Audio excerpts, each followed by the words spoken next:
começando com aquele momento que eu gosto e que eu sei que faz diferença na sua vida. Amor Exigente, que fala de dependência química, mas não só fala, age na dependência química, acolhendo os familiares, ensinando sobre dependência química, cuidando também dos grupos de sobriedade, de prevenção, do Sempre é Tempo. E hoje a gente vai falar sobre reinserção do dependente químico à sociedade, que é uma questão bem delicada, principalmente no mercado de trabalho. O indivíduo muitas vezes é julgado, discriminado porque se envolveu com drogas, é rotulado como um preguiçoso, malandro, acaba não encontrando oportunidades na sociedade e precisa se reerguer como ser humano. Felizmente, alguns empresários já perceberam isso e estão dando oportunidades para os dependentes em recuperação, como é o caso do Alex e do Davi, que abriram as portas para o ANAS. Vamos conhecer essa história bonita.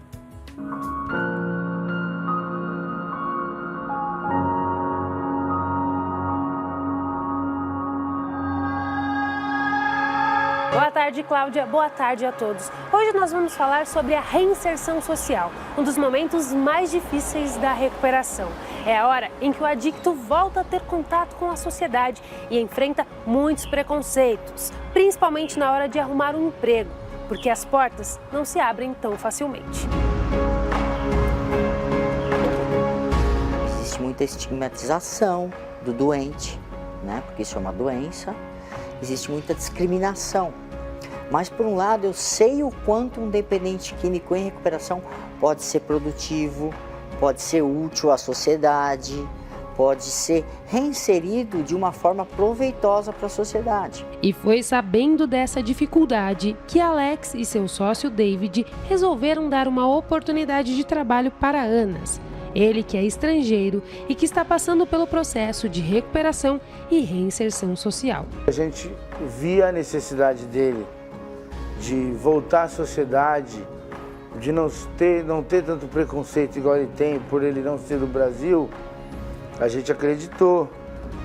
Porém, a gente falou, seu único requisito é você estar limpo. Você não pode mais usar droga.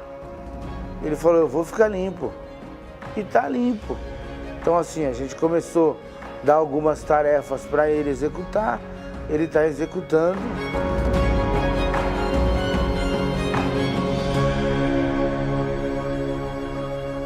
Para entrar na sociedade de novo na recuperação não é fácil, isso é um fato.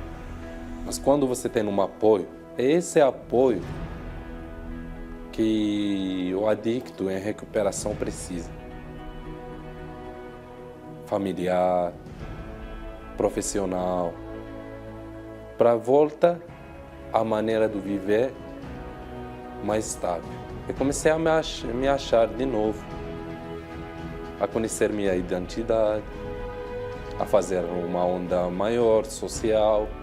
Hoje eu me sinto que eu faço parte da sociedade, que eu sou um membro, que eu saí dos preconceitos, do uso.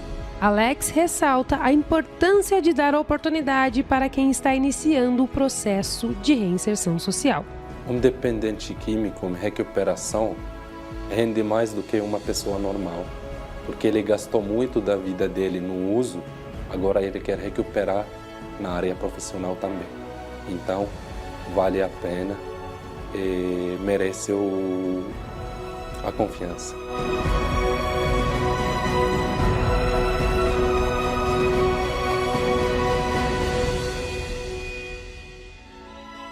Muito bom. E é com essa confiança que a gente começa, então, com os nossos convidados que vão nos ajudar a entender melhor tudo isso, vão tirar as suas dúvidas, vão tirar as minhas dúvidas. Luiz Fernando Calduro, Mariângela, vem aqui. É um prazer recebê-los. Vocês já conhecem bem o caminho, sentem bem pertinho de mim, tá? A Mariângela é psicóloga, especializada em dependência química, e o Luiz Fernando é presidente de Amor Exigente. Eu fiz porque eu sei que estava para ter uma eleição aí, já teve. Dia 1º de dezembro, Cláudia. Ah, então até lá você é o nosso presidente. Depois vou continuar sendo o que eu sempre fui, que é um voluntário dessa causa linda. E é uma causa linda mesmo. Mari, muito obrigada por estar aqui com a gente. Falar de reinserção na sociedade é tão importante, tão necessário, né? O exemplo do Anas e com os empresários que abraçaram a causa é um exemplo muito bonito, muito importante. E que às vezes as pessoas falam assim, mas será que é isso mesmo? E eu te pergunto, é isso mesmo? O Anas falou que um dependente químico, quando ele volta, recuperado, limpo, em tratamento, ele volta com mais garra. Como é que você vê isso? Olha, bom, primeiro, muito obrigada pela oportunidade de falar sobre um assunto que tem uma relevância muito grande dentro do tratamento da dependência química, né? O depoimento dele é muito bonito e traz essa garra e a gente deve até colocar como um grande exemplo a ser seguido, não só do ANAS, mas também dos empresários que abriram as portas e deram essa confiança que eles tanto precisam, né? Então, acho importante, mas também não dá para ter a ilusão de que isso se aplica a todo mundo, tá? Então, tem algumas sutilezas aí que a gente pode explorar mais aqui hoje. Ok, mas partindo de um pressuposto, o dependente químico que sai para recuperação, ele precisa ter a tranquilidade de que o mundo vai estar um pouco mais flexível, porque entende que a dependência química é uma doença que pode ser tratada, Luiz Fernando? Eu penso que ele tem que estar preparado para o não disto, Cláudia, porque a sociedade ainda o vê e o discrimina e o vê como uma pessoa incapaz, como um estorvo. Então, ele tem que estar preparado para portas fechadas, para nãos, a família tem que estar muito bem assessorada pelos grupos de apoio. Eu acredito que esta fase é uma fase muito complicada do tratamento. Esse muito complicada não é para te assustar e não é para dizer que você está sem luz no fim do túnel, mas para você estar atento, porque às vezes a família acha que saiu da clínica, está tudo bem, acabou. E não é, é um processo de início bem trabalhoso, né? Trabalhoso, sim. O trabalho ele é importante na vida de todo mundo, né? Então você pensa que um dependente químico, ao longo dos anos, ele foi perdendo um pouco a capacidade dele de trabalhar, de se dedicar aos estudos, porque a droga vai tomando conta da vida, vai tomando uma relevância e o usuário acaba deixando de cumprir as funções que ele deveria cumprir, seja nos estudos, no trabalho, enfim. Além disso, a droga, ela causa danos importantes nas nossas funções cognitivas que nos preparam para o trabalho e para os afazeres do dia a dia. Então, veja, a gente tem que considerar esses dois lados. Primeiro porque teve um dano cognitivo da capacidade, né, de executar essas funções, e também tem a parte que ele fica estigmatizado como irresponsável, como que tem má vontade ou isso ou aquilo. Por conta do preconceito. Todo dependente químico, ele vai ter dano cognitivo? Olha, algum dano sempre tem, Cláudia. Algum dano sempre tem. Se a gente pensar na dependência química como doença, o cérebro já adoecido pelas questões neurobiológicas da dependência química, então algum dano vai ter, né? Muitas vezes já existia alguma coisa, um incômodo, uma predisposição para isso, né? Então, um déficit de atenção, algum transtorno de humor, enfim, alguma coisa que já não estava legal e já atrapalhava, por exemplo, o trabalho. E aí a pessoa começa a buscar alívio desse desconforto nas drogas e aí a coisa inverte. A droga passa a ser mais importante e tomar grande parte da vida do sujeito. Então, a recolocação profissional, ela é uma das premissas mais importantes dentro da abordagem biopsicossocial do tratamento da dependência química, né? Então, é um assunto bem delicado que tem que ser visto caso a caso. Né? A família tem que estar preparada, como o Luiz Fernando disse, tem que estar preparada para ajudar o dependente, né? O seu querido lá, buscar... Vamos pegar um caso onde a pessoa nem sequer terminou os estudos. Então, a família vai ter que ajudar a terminar o que falta de estudos, a se qualificar um pouquinho, vai ter que ter paciência, vai ter que aprender a enfrentar os nãos e as dificuldades, como qualquer pessoa enfrenta, né? Então, vai ser delicado, é um processo. Não dá para sonhar com uma coisa que a gente não tenha construído, né? De repente, se você parou lá com seus 15 anos e voltou agora, depois do tratamento, já aos 23, tem que voltar lá para os 15 anos e construir essa história até os 23 que ficou parada ali, né? Eu acho muito bacana o que você está falando. Eu fiquei pensando o seguinte, Uma vez que a pessoa se afastou pouco, talvez para fazer o tratamento, não era tão devastador assim. Tem algumas pessoas que vão para uma clínica e ficam lá 6 meses e se sentem bem para voltar. Não tem tanta perda, porque talvez a droga não tenha feito tanto efeito. O trabalho pode ser um risco? Sim, em especial porque ele vai gerar um dinheiro na mão. E aí eu penso que essa questão precisa ser conversada com o dependente. O Amor Exigente sempre nos aconselha, quando os nossos filhos vão sair do tratamento, que eles estejam com um tripé de sustentação forte, que é a espiritualidade, o trabalho e o grupo de apoio. Hoje nós estamos focando no trabalho. E aí eu fico pensando, é um fator de proteção ter um trabalho, e trabalho muitas vezes não quer dizer renda, porque pode ser o trabalho até na própria casa da pessoa, a cooperação, né? Mas quando vem com renda, como que a família deve fazer? Que tipo de combinação? Será que os pais têm direito de, durante um período, a família tem direito durante um período de administrar esta renda para o dependente químico? Isso é aconselhável, não é? Codependência? Como que você vê, Mari? Eu acho assim, tem que ser, como eu já disse, cada caso é um caso. E tem que ser combinado direitinho com a família. E ver o que vai ser melhor, o que vai funcionar, né? O dinheiro na mão para um dependente químico pode sim ser um fator de risco. Precisa combinar nos primeiros meses como é que vai fazer, né? E visando sempre que ele tenha autonomia para saber lidar com isso futuramente. Mas tem que conversar. Se realmente for um fator de risco, combina com a família direitinho. Isso não é nenhum demérito, isso não é nada vergonhoso, de jeito nenhum. É proteção e acho que isso é importante, faz parte. Agora é muito interessante, né? Porque você viu o Luiz Fernando falando sobre codependência. Muitas vezes a família não consegue entregar essa frustração, entregar esse cuidado diferente, porque assim, não deixa ele ficar com a bola alta, né? Deixa ele administrar agora o dinheiro dele. Isso pode ser um risco. A gente precisa tratar as nossas codependências e é por isso que o Amor Exigente nasceu, para cuidar de pais e mães, familiares, porque quando existe um dependente químico, a família toda adoece e eles ficam com essa doença que chama codependência, que é essa dificuldade em dizer não, que é essa necessidade de aprovação, essa necessidade de agradar, achando que a gente vai salvar o outro que está doente dessa forma, e na verdade não. Eu vou pedir 2 minutos para vocês, para poder abrir o nosso WhatsApp, porque a turma gosta de participar. A gente fala dependente químico em recuperação porque é para a vida toda?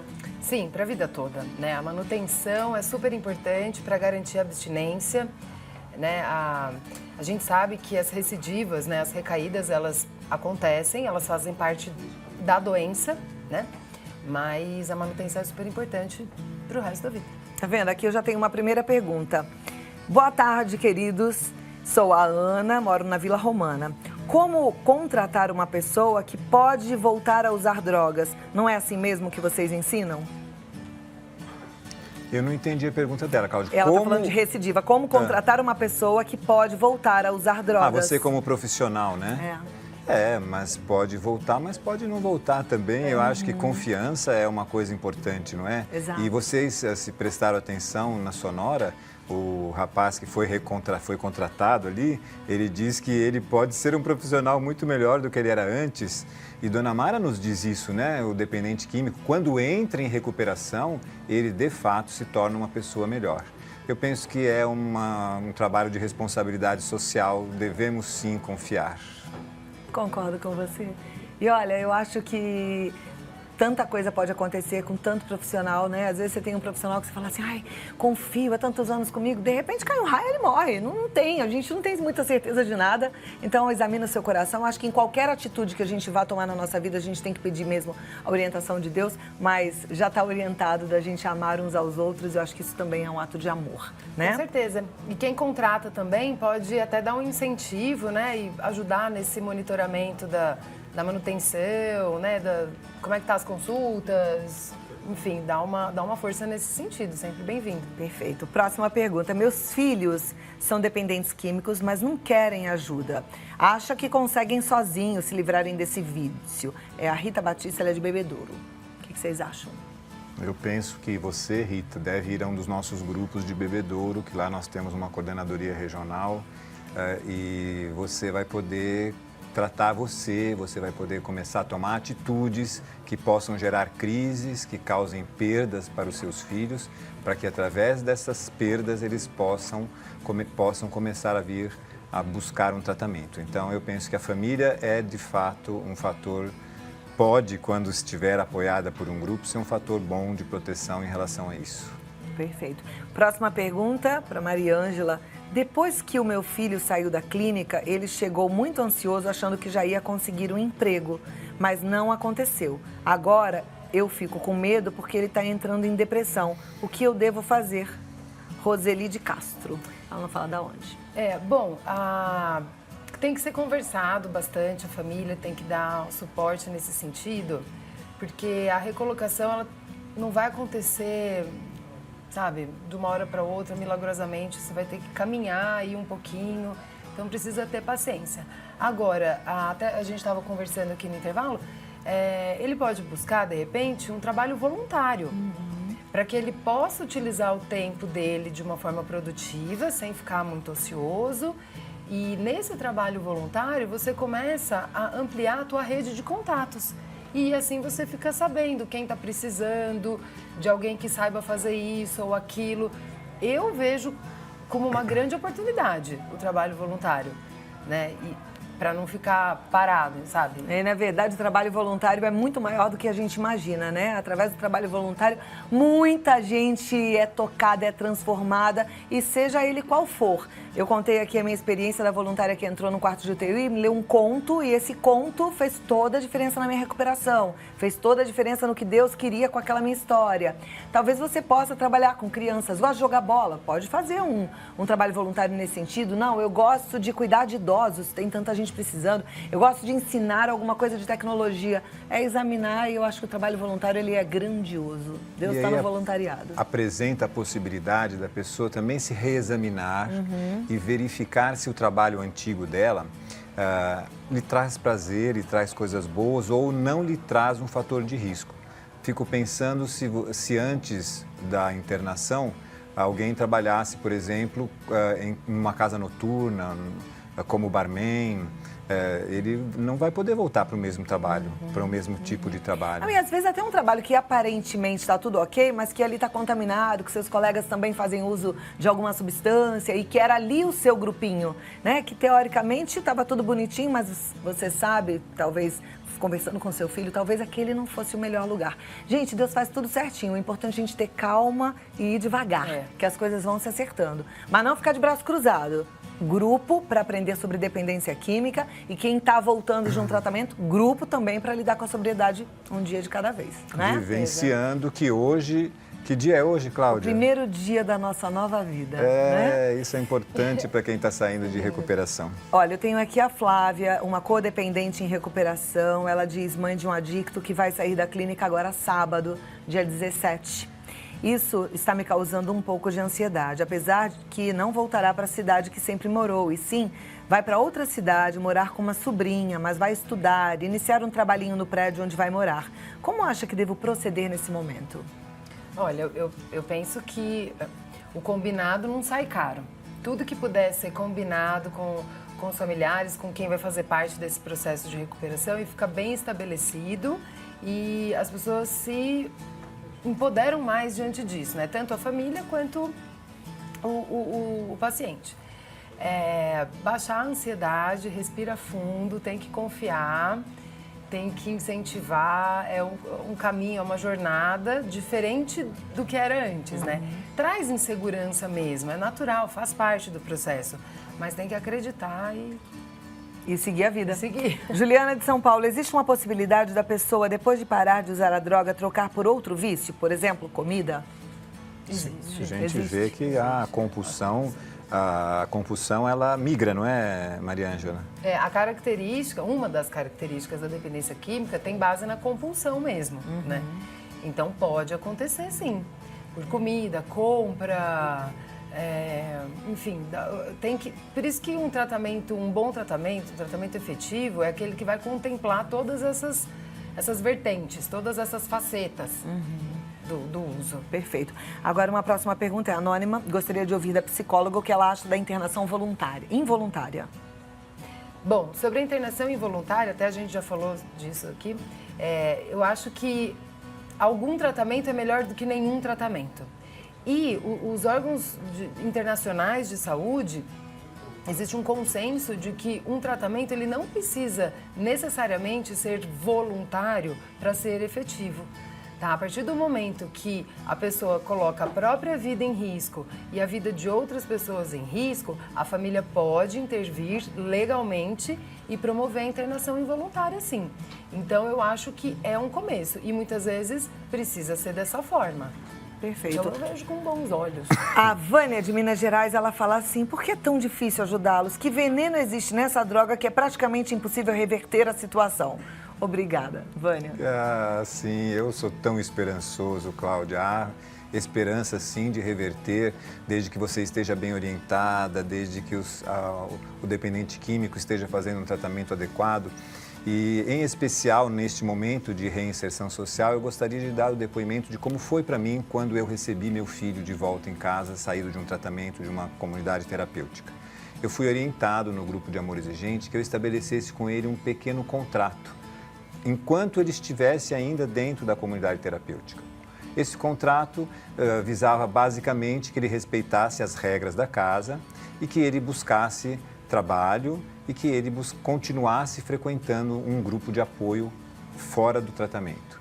E a partir deste contrato, que foi feito em 2 vias e ficou uma via conosco, uma via com ele, ele foi respeitando e nós tivemos sucesso.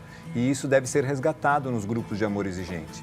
As famílias devem ser orientadas a estabelecer uma combinação. Eu gostei tanto quando você disse que o que é combinado não é caro.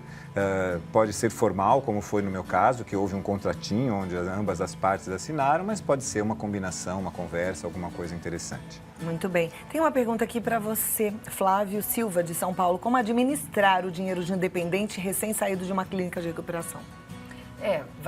Vocês vão ter que pensar qual vai ser a quantia do dinheiro, destinar uma parte do dinheiro vai pagar essa conta, outra parte vai para tal lugar, tarará, tarará, e o que sobrar vai ser, né, utilizado dessa forma. Acho que tem que ser bem pensado, priorizar o que tem de então, os pais vão ter que agir nessa hora. Sim. Não pode simplesmente deixar. O dinheiro é seu, faz dele o que você quiser. Até porque, durante o uso de drogas, a pessoa também perde um pouco as noções de responsabilidade financeira, de organização.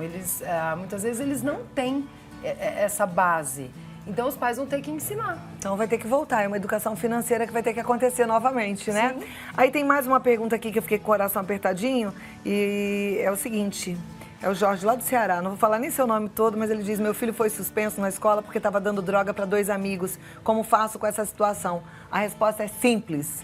Tem no Ceará grupo de apoio? Tem. Tem Amor Exigente? Vai, mas vai rápido, tá bom? Busque o nosso que você pode falar para ele? Contato, se precisar conversar conosco pessoalmente, tem lá no site do Amor Exigente os e-mails Fale Conosco, presidente@amorexigente, aí nós vamos conversar pessoalmente.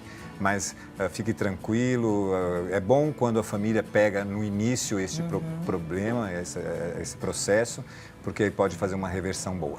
Vai dar tudo certo. A gente tem que agir, né? E quanto mais rápido, melhor. Muito obrigada, Luiz Fernando, Maria Ângela. Estou contente que eu estou aqui com vocês. E nós, então, de ter você aqui, Cláudia, nossa família de Amor Exigente quase infartou. Cadê a Cláudia? Como é que ela está? Estou de volta, graças a Deus, e muito feliz, sabe? Aprendi muita coisa. Eu tenho falado bastante, aos poucos eu vou contando tudo que eu vivi. É sempre uma experiência muito boa. A gente, às vezes, acha que Deus esqueceu da gente porque a gente sofreu algum problema de saúde, mas não. É nessa hora que Ele trabalha mesmo no coração da gente, mostrando tudo que Ele quer mostrar. E de uma vez só, senta aí, filha. No meu caso foi deita aí que a gente vai conversar. E olha, Cláudia, essa semana o Amor Exigente de São Paulo está em festa. Vão ser inaugurados 2 novos grupos. Um em Moema, na Avenida dos Eucaliptos, na Igreja Nossa Senhora da Esperança, e outro na Cidade Ademar, que eu estou até com o endereço aqui, mas não temos tempo. Mas já está no nosso site, tanto da Cidade Ademar, que será às quartas-feiras, às 19 horas, como o de Moema, que será às terças, às 20 horas. Lindo. E ó, o site para você conferir os endereços é www.amorexigente.org.br. Telefone 019 3252 2630. O contato da Mariângela é psideq@gmail.com e o telefone é o 11 9 9813 6609. Mariângela Cirilo, psicóloga especialista em dependência química. Muito obrigada, obrigada, Luiz Fernando. Dá um Sempre beijão em todos os voluntários dessa família maravilhosa. Obrigada pelas orações. Muito bom Bem-vinda receber de volta, vocês. Cláudia. Graças a Deus. Beijão para toda a família, viu? Paz e bem.